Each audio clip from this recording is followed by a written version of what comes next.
আমরা গত ক্লাসে শেষ করেছিলাম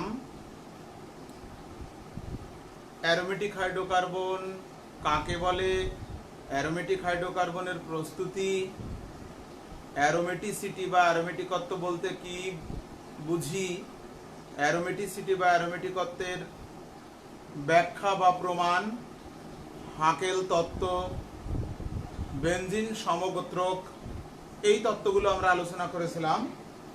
আজকে আমরা অ্যারোমেটিসিটির ইলেকট্রোফিলিক প্রতিস্থাপন বিক্রিয়ার কৌশল আলোচনা করব। আমরা গতদিন বেনজিন একটি অসম্পৃক্ত যৌগ, তার প্রমাণ আমরা পড়েছিলাম, কিন্তু বেনজিনের অসম্পৃক্ততা বা অ্যারোমেটিক হাইড্রোকার্বনের অসম্পৃক্ততা অ্যালিপিটিক হাইড্রোকার্বনের মতো নয় সেটি দেখিয়েছিলাম। অ্যালিপিটিক হাইড্রোকার্বন, অ্যালকিন এবং অ্যালকাইন পাঁচটি জুট বিক্রিয়া আমরা দেখিয়েছিলাম, হাইড্রোজেনের সাথে, ব্রোমিনের সাথে, এইচবিআর এর সাথে, পানির সাথে এবং ওজনের সাথে। কিন্তু অ্যারোমেটিক হাইড্রোকার্বন বেনজিন মাত্র তিনটি জুট বিক্রিয়া দেয়, আর দুটি জুট বিক্রিয়া দেয় না, পানির সাথে এবং হাইড্রোজেন হ্যালাইডের সাথে বেনজিন জুট বিক্রিয়া দেয় না। আবার বেয়ার পরীক্ষা দেয় না, যেটা অ্যালকিন এবং অ্যালকাইন দেয়। তাহলে অ্যারোমেটিক হাইড্রোকার্বনের এই যে বিশেষ ধরনের অসম্পৃক্ততা, এটা একটা বৈশিষ্ট্য, আমরা গত ক্লাসে এটা পড়েছি। আজকে আমরা পড়ব অ্যারোমেটিক হাইড্রোকার্বনের অর্থাৎ বেনজিনের যে 6টি হাইড্রোজেন আছে, 6টি হাইড্রোজেনই প্রতিস্থাপনযোগ্য। আমরা এক প্রতিস্থাপিত বেনজিন জাতক গতদিন দেখিয়েছিলাম 4টি বিক্রিয়া: হ্যালোজেনেশন, নাইট্রেশন, ফিডেলক্রাফট যেটা অ্যালকাইলেশন অ্যাসাইলেশন, আর সালফোনেশন। তো আমরা আজকে একটি বিক্রিয়ার কৌশল আমি দেখাবো, বাকি 3টি বিক্রিয়ার কৌশল তোমরা বাড়িতে প্র্যাকটিস করবে। কোথাও সমস্যা হলে আমাকে পরের ক্লাসে জানাবে।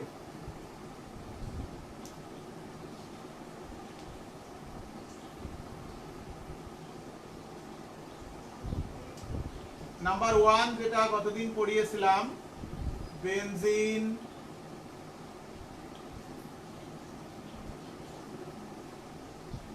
এর প্রতিটি কার্বনে কিন্তু হাইড্রোজেন আছে। আমি এই একটি হাইড্রোজেন শুধু শো করছি, একটি হাইড্রোজেন দেখাচ্ছি। এই 1 2 3 4 এই 5টি কর্নারেও কিন্তু 5টি হাইড্রোজেন বিদ্যমান। একে ক্লোরিনের সাথে ফেরিক ক্লোরাইড প্রভাবকের উপস্থিতিতে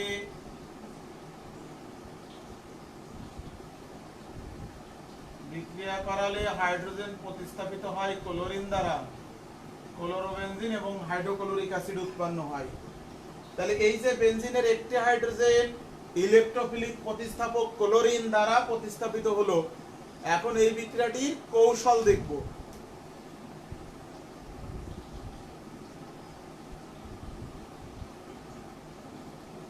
কৌশল: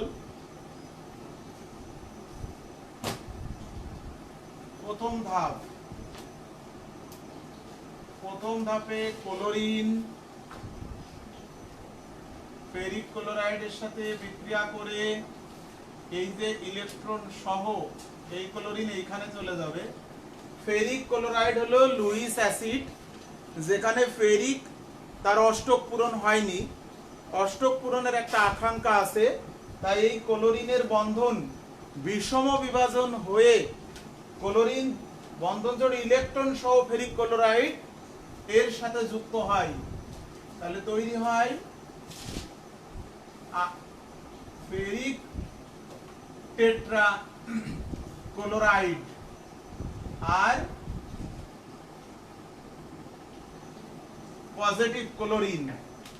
এইটা হলো সেই ইলেকট্রোফাইল, এটা হলো সেই ইলেকট্রোফাইল। ওই ইলেকট্রোফাইল এবার দ্বিতীয় ধাপে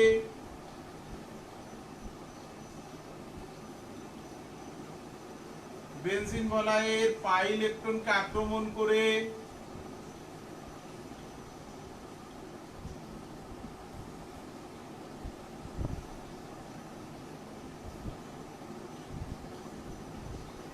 এই যে বেনজিন বলয়ের পাই ইলেকট্রনকে আক্রমণ করে এখানে সে হাইড্রোজেনকে প্রতিস্থাপনের উদ্দেশ্যে এখানে কিন্তু সে প্রথমে যুক্ত হবে এই পাই বন্ধন নিয়ে। সঞ্চারণশীল পাই ইলেকট্রনের যে পাই বন্ধনের ইলেকট্রন আছে সেটা নিয়ে সে প্রথমে এখানে একটি ক্ষণস্থায়ী মধ্যক তৈরি করবে।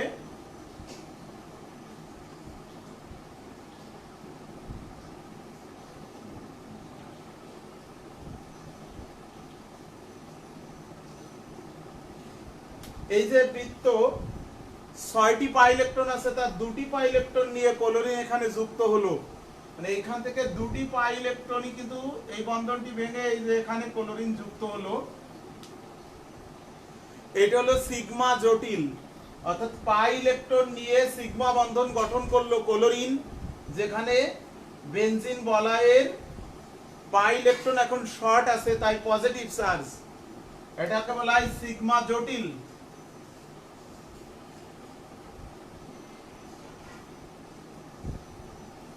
এই সিগমা জটিল তৃতীয় ধাপে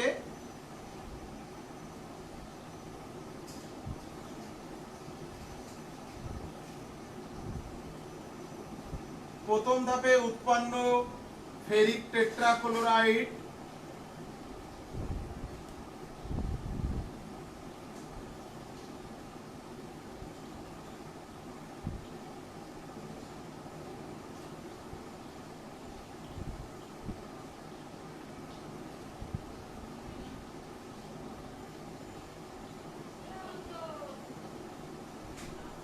জায়গার ইলেকট্রন এই যে জায়গায় আবার ফিরে আসলো।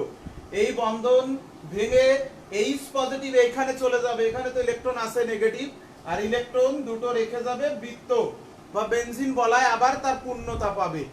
স্থায়ীভাবে ক্লোরিন এখানে হাইড্রোজেনকে সরিয়ে বা হাইড্রোজেনকে প্রতিস্থাপিত করে স্থায়ীভাবে এখানে যুক্ত হলো। বেনজিন বলয়ের পাই ইলেকট্রন তার পূর্ণতা আবার ফিরে পেল। এখানে ফেরিক ক্লোরাইড প্লাস HCl প্রভাবক ফেরিক ক্লোরাইড আবার তার পূর্বের অবস্থায় ফিরে গেল। এই হলো বেনজিন বলয়ে ইলেকট্রোফিলিক প্রতিস্থাপন বিক্রিয়ার কৌশল। বেনজিন বলয়ে ইলেকট্রোফিলিক প্রতিস্থাপন বিক্রিয়ার কৌশল। তাহলে আরো 3টি বিক্রিয়া আছে, গত ক্লাসে আমরা দেখিয়েছিলাম ফিডেলক্রাফ অ্যালকাইলেশন, অ্যাসাইলেশন, নাইট্রেশন এবং সালফোনেশন। তো তোমরা ফিডেলক্রাফ অ্যালকাইলেশন, ফিডেলক্রাফ অ্যাসাইলেশন এবং নাইট্রেশন নিজেরা বাড়ি প্র্যাকটিস করো। আমি সালফোনেশনটা দেখিয়ে দিই, কারণ সালফোনেশনটা একটু ভিন্ন, সেই কারণে।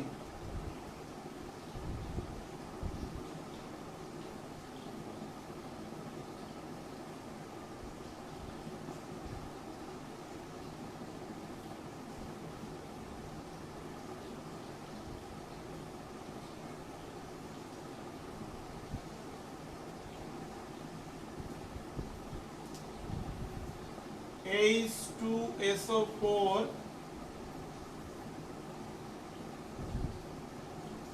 SO3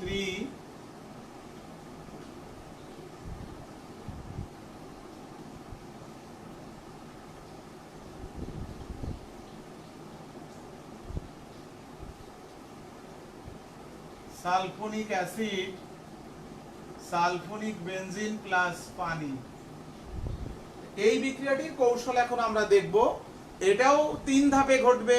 প্রথম ধাপে ইলেকট্রোফাইল তৈরি হবে প্রভাবকের সাথে বিক্রিয়া করে আক্রমণকারী বিকারক। দ্বিতীয় ধাপে সিগমা জটিল গঠন করবে। তৃতীয় ধাপে বিক্রিয়াটি সম্পন্ন হবে। এইখানে 2টি এক্সট্রা বিক্রিয়া আমাকে দেখানো লাগবে, কেন দেখানো লাগবে সেটা আমরা আলোচনায় বলবো।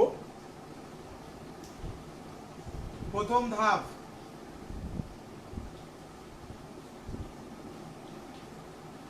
কৌশল।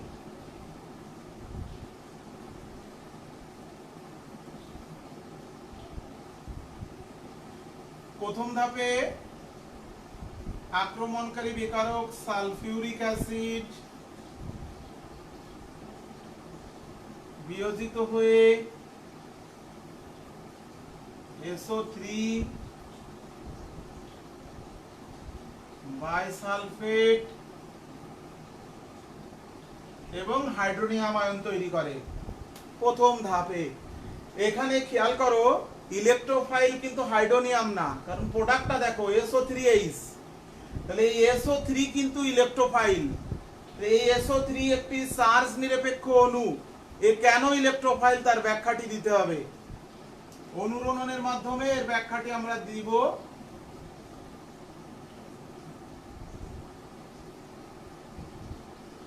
দেখো SO3 এর গঠন অন্যভাবেও দেখানো থাকতে পারে কোনো বইতে, যে অক্সিজেনের সাথে দুটো সিগমা বন্ধন, দুটো সন্নিবেশ সমযোজী বন্ধন থাকতে পারে, একটা পাই বন্ধন থাকতে পারে, না একটা ডাবল বন্ড থাকতে পারে, এটাও থাকতে পারে কোনো কোনো বইতে।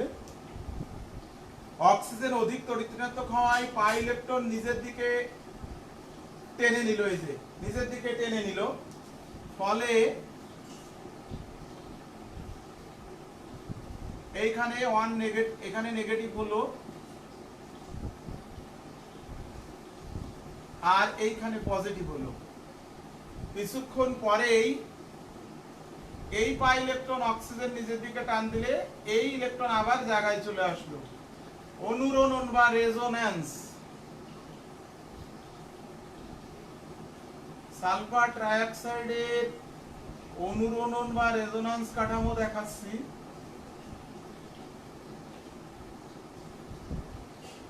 কিছুক্ষণ পরে এই অক্সিজেন যখন ইলেকট্রন টানবে, জায়গার ইলেকট্রন আবার জায়গায়,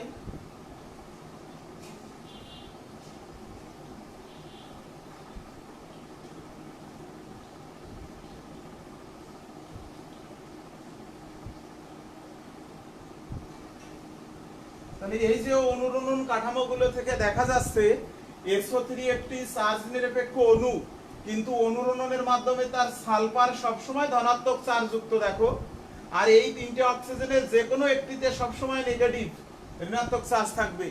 সুতরাং সালফার ট্রাইঅক্সাইডের সালফার পরমাণু কিন্তু ইলেকট্রোফাইল, তাহলে সে ইলেকট্রোফাইল হিসেবে কাজ করবে। তাহলে SO3 কেন ইলেকট্রোফাইল তার ব্যাখ্যা হলো। এবার দ্বিতীয় ধাপ।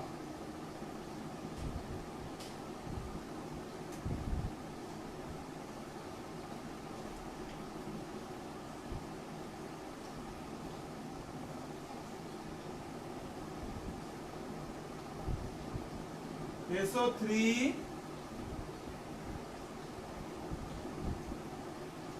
বেনজিন বলয়ের পাই ইলেকট্রনকে আক্রমণ করে পাই ইলেকট্রন নিয়ে একটি সিগমা বন্ধন গঠন করবে।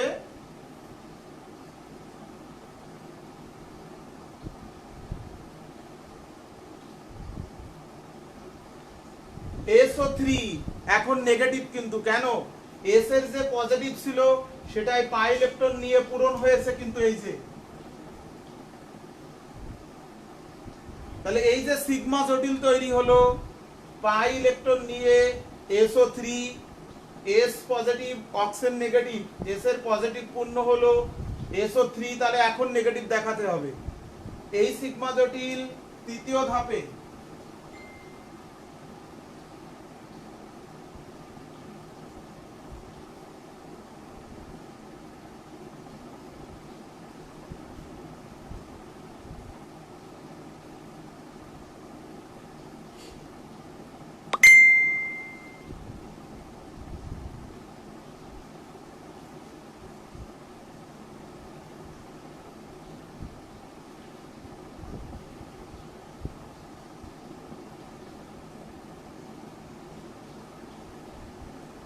দ্বিতীয় ধাপে এই যে বাইসালফেট, প্রথম ধাপে উৎপন্ন যে বাইসালফেট, এর প্রভাবে এবার সিগমা জটিল থেকে এই যে হাইড্রোজেন এখানে চলে আসবে, এই যে বলয়ের ইলেকট্রন ফেরত দিয়ে দিল, তাহলে বলয়ের পূর্ণতা বা বলয়ের পূর্ব অবস্থা আবার ফিরে আসলো সিগমা জটিল থেকে। SO3 এর মাথায় নেগেটিভ চার্জটা কিন্তু থেকে গেল।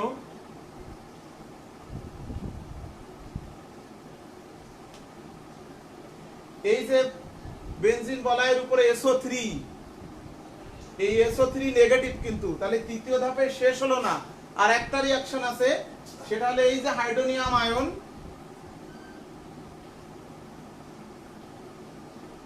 ওই সালফেটের SO3 সালফাট, আমরা বলি সালফাইড,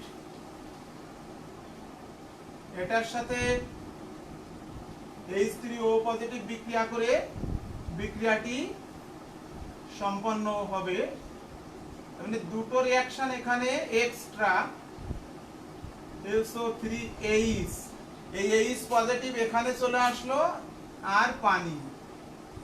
তাহলে এই হলো সালফোনেশনের কৌশল, যেখানে এক্সট্রা ধাপ হলো এই একটা আর এই একটা এক্সট্রা বিক্রিয়া আর কি। এটা হলো SO3 যে ইলেকট্রোফাইল তার ব্যাখ্যা, আর এটা দেখানো হলো শেষ ধাপে উৎপন্ন, তৃতীয় ধাপে উৎপন্ন যে প্রোডাক্ট সেটা কিন্তু চার্জ নিরপেক্ষ না, তার চার্জটা প্রশমিত করার জন্য প্রথম ধাপে উৎপন্ন হাইড্রোনিয়াম আবার তার সাথে রিঅ্যাকশন করে স্থায়ী সালফোনিক অ্যাসিড তৈরি করলো।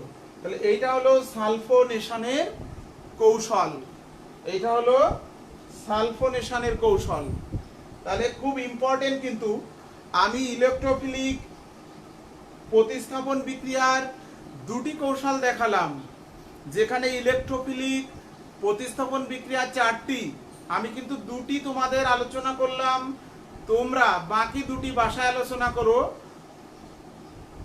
নিজেরা প্র্যাকটিস করো আর কি, নিজেরা প্র্যাকটিস করো বাসায়। সেটা হলো ফিডেল ক্রাফট বিক্রিয়া আর হলো নাইট্রেশন বিক্রিয়া।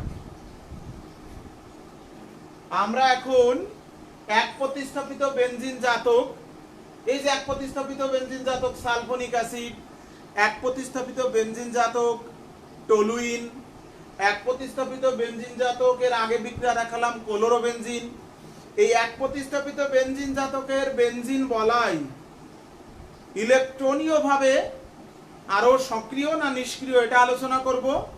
আর পরবর্তী ইলেকট্রোফিলিক প্রতিস্থাপন বিক্রিয়ার ক্ষেত্রে এই এক প্রতিস্থাপিত যে গ্রুপ সেটা কি ভূমিকা রাখে সেটা আলোচনা করব।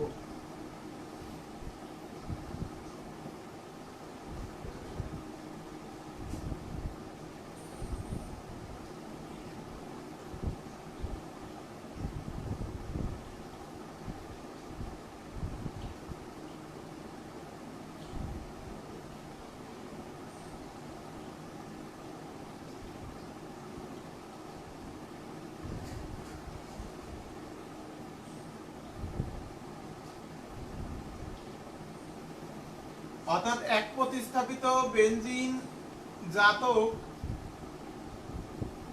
এই যে বেনজিন বলাই, এখানে একটা গ্রুপ, এই গ্রুপ মানে হতে পারে হাইড্রোক্সিল, এই গ্রুপ মানে হতে পারে ক্লোরিন, এই গ্রুপ মানে হতে পারে মিথাইল, এই গ্রুপ মানে হতে পারে অ্যামিন। এই জি, এই যদি বেনজিন বলায় ইলেকট্রন ঘনত্ব দান করে, খেয়াল করো, বেনজিন বলায় যদি ইলেকট্রন ঘনত্ব দান করে, বেনজিন বলায় কিন্তু আরো 5টি হাইড্রোজেন এখনো বিদ্যমান, একটি হাইড্রোজেন প্রতিস্থাপিত হয়ে একটি গ্রুপ এখানে এসছে, এটা এক প্রতিস্থাপিত বেনজিন। এই গ্রুপ বলতে এদেরকে বোঝাচ্ছি, এদের যে কোনো একটাই গ্রুপ, ওইস হতে পারে, সিএল হতে পারে, অ্যামিন হতে পারে, মিথাইল হতে পারে। এই গ্রুপ যদি বেনজিন বলায় ইলেকট্রন ঘনত্ব দান করে, তাহলে এই বেনজিন বলায়ের সঞ্চারনশীল পাই ইলেকট্রনের ঘনত্ব আরো বেড়ে যাবে, তাহলে ইলেকট্রোফিলিক প্রতিস্থাপন বিক্রিয়া আরো দ্রুত ঘটবে বেনজিন বলায়। তাই এই গ্রুপগুলোকে বলা হয় সক্রিয়কারী গ্রুপ।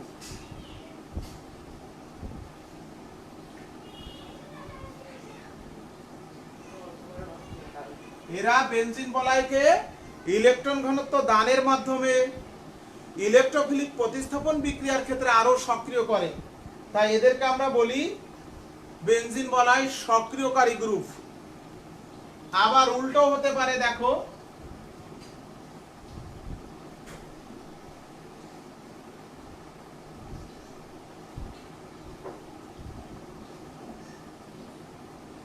এমন গ্রুপ থাকলো এখানে আসলো যে গ্রুপটি বেনজিন বলাই থেকে ইলেকট্রন টেনে নিচ্ছে, এইরকম গ্রুপ হলো CHO, COOH, সালফোনিক, নাইট্রো।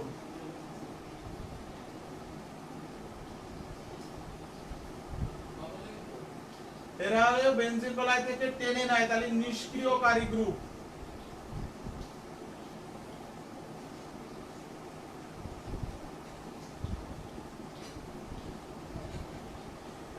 এখন বেনজিন বলায় এই যে 5টি হাইড্রোজেন আছে, এই 5টি হাইড্রোজেন থেকে যে কোনো একটি হাইড্রোজেন এখন যদি আমি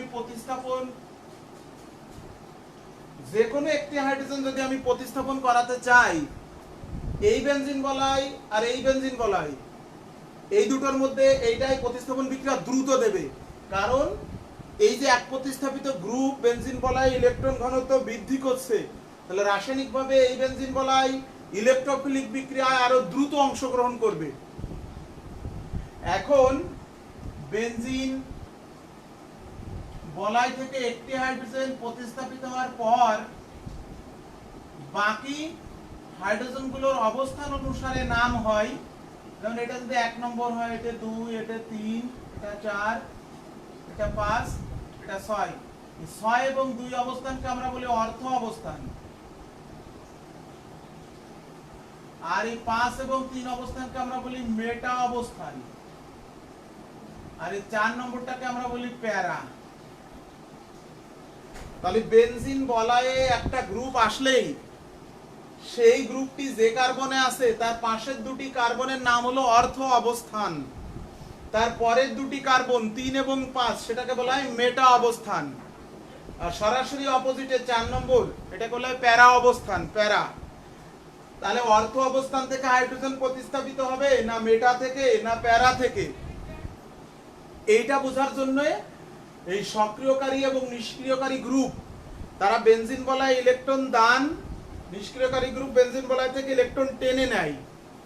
এই ইলেকট্রন দানের কৌশলটা দেখতে হবে, যেটাকে বলা হয় অনুরণন বা রেজোনান্স। তাহলে বেনজিন বলায় অনুরণন বা রেজোনান্স, এই অনুরণন বা রেজোনান্স খুবই ইম্পর্টেন্ট। কিন্তু আমরা এই 1, 2, 3, 4 এর একটা করে দেবো আজকে, বাসায় তোমার বাকি 3টে কাজ থাকবে, আর এখান থেকেও একটা করে দেবো, বাসায় বাকি 3টে কাজ থাকবে। দেখো একটা দেখি,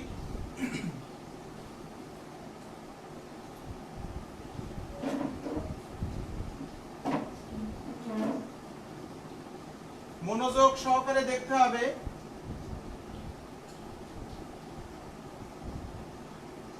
আমিনটা দেখি শেষেরটা,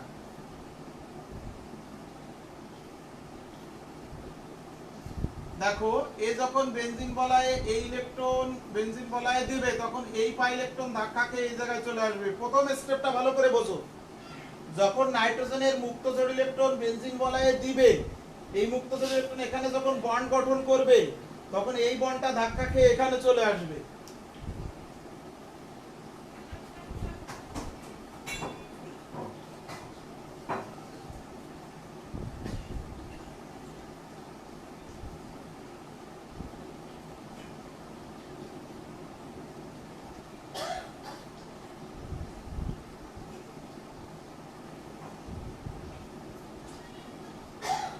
এই এই যে এখানে বন্ড হলো, তাহলে এই মুক্তজোড় ইলেকট্রন এখানে কার্বন আর নাইট্রোজেনের মাঝে চলে আসলো, তাই এখানে পজিটিভ চার্জ, ওই মুক্তজোড় ইলেকট্রন ওখানে তো আর নেই। এইবার পরের ধাপে দেখো, এই ইলেকট্রন এখানে যেই বন্ড গঠন করবে, এটা ধাক্কা খেয়ে এখানে চলে আসবে, একইভাবে এটা চলতে থাকবে। তার মানে এই মুক্তজোড় ইলেকট্রন বেনজিন বলায় পাই ইলেকট্রনের সাথে কিভাবে ঘুরছে সেই কৌশলটা দেখাচ্ছি।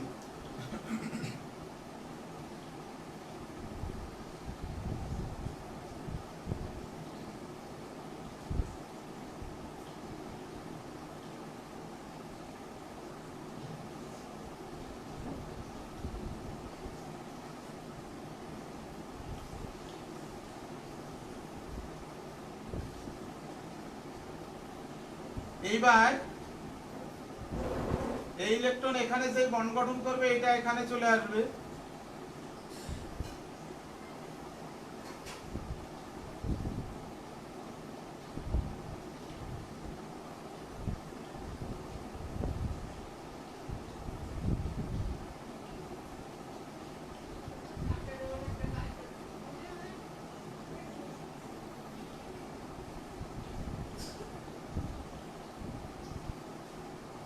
দেখো শেষ ধাপ এখানে চলে আসলো, জায়গার ইলেকট্রন জায়গায় চলে গেল।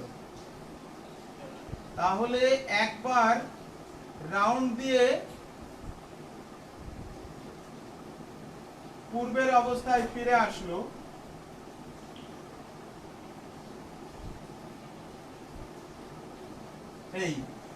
এইটা হলো সেই অনুরণন কাঠামো যেটা আমরা দেখালাম কিভাবে বেনজিন বলয়ে এই সক্রিয়কারী গ্রুপগুলো ইলেকট্রন দান করে, সেই ইলেকট্রন পাই বন্ধনের ইলেকট্রনের সাথে কিভাবে ঘুরে রাউন্ড দিয়ে বেনজিন বলয়ে ঘুরতে থাকে। তাহলে সেখান থেকে দেখা যায়, দেখো 1 নম্বর, এটা 2 নম্বর কাঠামো, এটা অনুরণনের 3 নম্বর কাঠামো, এটা অনুরণনের 4 নম্বর কাঠামো, এটা অনুরণনের 5 নম্বর কাঠামো। তো এই যে 2, 3 এবং 4 এই কাঠামোগুলো থেকে দেখা যায়, দেখো অর্থ অবস্থানে ঋণাত্মক চার্জ, প্যারা অবস্থানে ঋণাত্মক চার্জ, অর্থ অবস্থানে ঋণাত্মক চার্জ।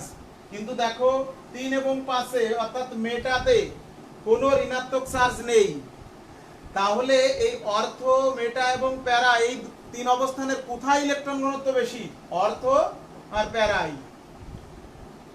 2, 4 এবং 6 অবস্থানে ইলেকট্রন ঘনত্ব অধিক বৃদ্ধি করে এই গ্রুপগুলো। এই গ্রুপগুলো ইলেকট্রন বেনজিন বলয়ে ঘোরার সময় 2, 4 এবং 6 নম্বর কার্বনে কিছুক্ষণ অবস্থান করে, এই যে ঋণাত্মক চার্জ। তাহলে পরবর্তী প্রতিস্থাপিত গ্রুপ 2, 4 এবং 6 অবস্থানে আগে প্রবেশ করে হাইড্রোজেনকে প্রতিস্থাপন করবে। উদাহরণ দেখো, তাহলে এই যে অ্যানিলিন, একে যদি আমরা ব্রোমিনের সাথে বিক্রিয়া করাই তাহলে 2, 4, 6 ট্রাইব্রোমো অ্যানিলিন পাবো। এই যে 2, 4, 6 ট্রাইব্রোমো অ্যানিলিন।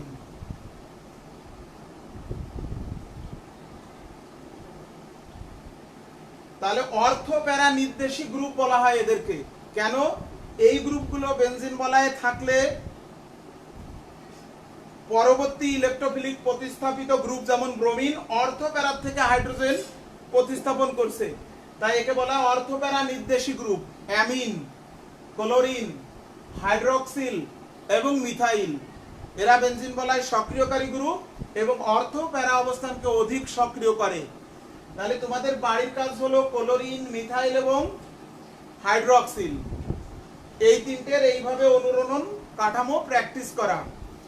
অনুরণন কাঠামো প্র্যাকটিস না করলে কিন্তু লিখতে পারবে না পরীক্ষার খাতায়, এটা প্র্যাকটিস করতে হবে স্টেপ বাই স্টেপ, মুখস্থ করার কিছু না। তাহলে এখন আমরা বেনজিন বলয় নিষ্ক্রিয়কারী গ্রুপ কিভাবে বেনজিন বলয়কে নিষ্ক্রিয় করে সেটা দেখব এই অনুরণন কাঠামোর মাধ্যমে।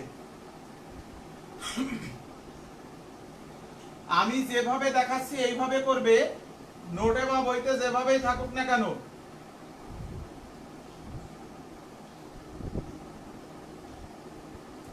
দেখো নাইট্রোবেনজিন, নোটে বা বইতে অন্যরকম থাকতে পারে, আমি যেভাবে করাচ্ছি এইভাবে এটা লিখে নিবে পরে। নাইট্রো NO2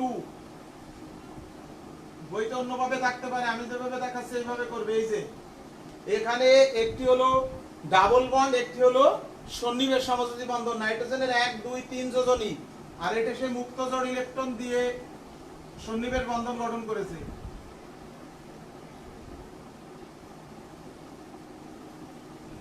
এই পাই ইলেকট্রন অক্সিজেন নিজের দিকে যেই টেনে নেবে, এই বলাই থেকে পাই ইলেকট্রন, বেনজিন বলাই থেকে পাই ইলেকট্রন এখন এইখানে যাবে। এই যে যখনই এ টান দেবে, নাইট্রোজেন অক্সিজেনের মাঝে পাই বন্ধনের ইলেকট্রন অক্সিজেন যেই নিজের দিকে টানবে, সঙ্গে সঙ্গে বলাই থেকে নাইট্রোজেন ইলেকট্রন টান দেবে।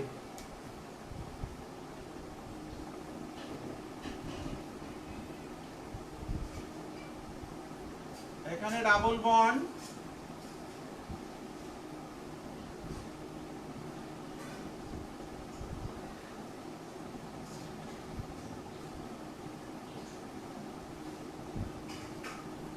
এখানে পজিটিভ চার্জ।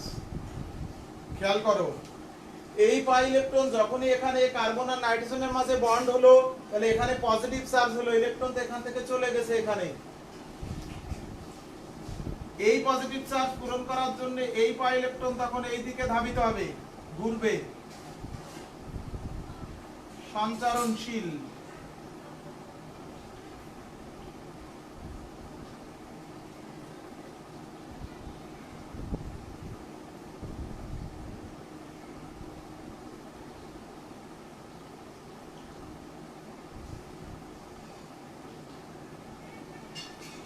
যখনই এই পাই ইলেকট্রন এসে এখানে বন্ড গঠন করলো, এই পজিটিভ চার্জ প্রশমিত হলো, কিন্তু এই যে 4 নম্বর কার্বনে আবার ধনাত্মক চার্জ হলো, কারণ এই বন্ডটা এখন এখানে নেই, এইখানে ছিল, এখন এইখানে চলে এসেছে।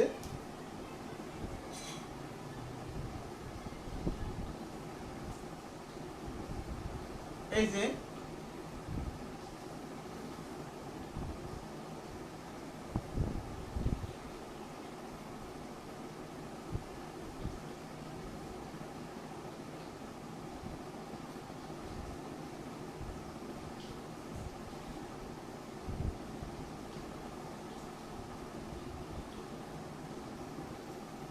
শেষ ধাপ। এবার এইখানে যেই বন্ড গঠন করবে, জায়গার ইলেকট্রন আবার জায়গায় ফিরে আসবে। তাহলে NO2 মূলক, নাইট্রো মূলক বেনজিন বলয়ে উপস্থিত থেকে, বেনজিন বলয় থেকে ইলেকট্রন নিজের দিকে টেনে নিল। সেই নেওয়ার কৌশল থেকে আমরা দেখলাম যে অনুরণন কাঠামো 1, 2, 3, 4, 5, এই যে 2, 3 এবং 4 এই কাঠামোগুলো খেয়াল করো। অর্থ অবস্থানে ধনাত্মক চার্জ, প্যারা অবস্থানে ধনাত্মক চার্জ, অর্থ অবস্থানে ধনাত্মক চার্জ, মানে আগেরটার ঠিক উল্টো। আগেরটার অর্থ প্যারা অবস্থানে ঋণাত্মক চার্জ হয়েছিল, তার মানে সেখানে ইলেকট্রন ঘনত্ব বৃদ্ধি পেয়েছিল, ঋণাত্মক চার্জ। আর এখানে কি ধনাত্মক চার্জ, অর্থাৎ ইলেকট্রন টেনে নিয়েছে। কে টেনে নিয়েছে? নাইট্রোমূলক। সেই টেনে নেওয়ার কৌশল বা ফলাফল বেনজিন বলয়ে।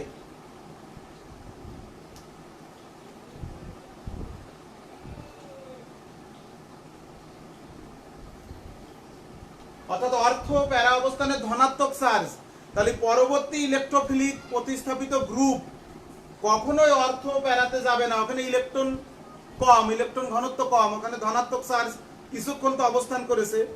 তাই নাইট্রোবেনজিনকে যদি আমরা আবার ইলেকট্রোফিলিক প্রতিস্থাপন বিক্রিয়া করাই,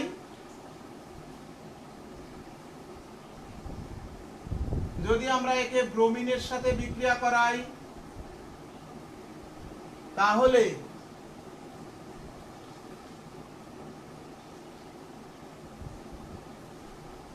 শুধুমাত্র মেটা অবস্থানে ব্রোমিন প্রবেশ করবে। এবং এখানে আগেরটাই প্রভাবক আমি লিখিনি, প্রভাবক তো থাকবে FeBr3, এবং তাপও দেওয়া লাগবে, কারণ বেনজিন বলয়কে নিষ্ক্রিয় করে দিয়েছে। কোন কোন জায়গা বেশি নিষ্ক্রিয় করেছে? অর্থ এবং প্যারা। তাহলে মেটা অবস্থান অতটা নিষ্ক্রিয় করেনি, তাই মেটা অবস্থানে পরবর্তী ইলেকট্রোফিলিক প্রতিস্থাপিত গ্রুপ প্রবেশ করবে। তাই একে মেটা নির্দেশী বলা হয়। এই গ্রুপগুলোকে সবগুলোকে মেটা নির্দেশী গ্রুপ বলা হয়। তাহলে তোমাদের বাড়ির কাজ কিন্তু অনেকটাই আমি করে দিলাম, এইটা এবং এইটা। তার মানে সক্রিয়কারী গ্রুপের 3টে তুমি বাড়ি প্র্যাকটিস করবে, নিষ্ক্রিয়কারী গ্রুপের 3টে তুমি বাড়ি প্র্যাকটিস করবে। যদি কোনোভাবে তুমি না বোঝো, কোনোটা না আয়ত্ত করতে পারো, আগামী ক্লাসে আমাকে বলবে, আমি আগামী ক্লাসে আবার এইভাবে এই 3টে কোনোটা যদি না পারো দেখিয়ে দেব, এই 3টেরও কোনোটা যদি না পারো দেখিয়ে দেব। তাহলে আজকে আমরা যেটা পড়লাম সেটা হলো দুটো বিষয় পড়লাম, 2 ধরনের টপিকস। একটা হলো প্রথমে পড়েছি ইলেকট্রোফিলিক প্রতিস্থাপন বিক্রিয়ার কৌশল। 4টা বিক্রিয়ার কৌশল পড়তে হবে, আমি 2টো করিয়ে দিয়েছি তোমাদেরকে, বাকি 2টো ভাষায় প্র্যাকটিস করবে। আর পড়লাম বেনজিন বলয়ে এক প্রতিস্থাপিত গ্রুপ, সে হাইড্রোক্সিল, সে ক্লোরিন, সে মিথাইল বা অ্যামিন, এরা বেনজিন বলয়ে ইলেকট্রন ঘনত্ব দান করে বেনজিন বলয়কে রাসায়নিকভাবে সক্রিয় করে। অর্থাৎ সিম্পল শুধু বেনজিন ইলেকট্রোফিলিক প্রতিস্থাপন বিক্রিয়ায় যত দ্রুত অংশগ্রহণ করবে, যদি এই গ্রুপগুলো থাকে তার থেকে আরো দ্রুত সে অংশগ্রহণ করবে এবং অর্ধ এবং প্যারা অবস্থান থেকে আগে হাইড্রোজেন প্রতিস্থাপিত হবে। সেজন্য এদেরকে আমরা অর্থপ্যারা নির্দেশী বলি। কেন অর্থপ্যারা অবস্থান থেকে হাইড্রোজেন প্রতিস্থাপন করবে তার ব্যাখ্যাও তো দিলাম রেজোন্যান্স কাঠামো দিয়ে, অনুরণন কাঠামো দিয়ে। আবার এই গ্রুপ 4টে যদি থাকে, তারা বেনজিন বলয় থেকে ইলেকট্রন নিচের দিকে টেনে নেয়, ফলে বেনজিন বলয়ের অর্থ প্যারা অবস্থানকে নিষ্ক্রিয় করে দেয়। তাহলে মেটা অবস্থানটা সক্রিয় থাকে, তাই পরবর্তী ইলেকট্রোফিলিক প্রতিস্থাপন বিক্রিয়া তখন মেটা অবস্থানে দেয়। তাই এই গ্রুপগুলোকে আমরা মেটা নির্দেশী গ্রুপ বলি।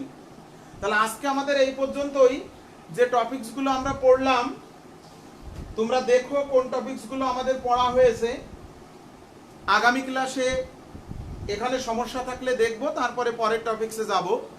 আমাদের মনে হয় আর 2টো ক্লাসে শেষ হয়ে যাবে, তার পরের সপ্তাহে আমরা এই হাইড্রোকার্বন অর্থাৎ অ্যালিফেটিক এবং অ্যারোমেটিক হাইড্রোকার্বনের পরীক্ষা নেব কিন্তু আমরা এই মাসের শেষ সপ্তাহে। ওকে, সকলকে ধন্যবাদ, সকলে সুস্থ থাকো।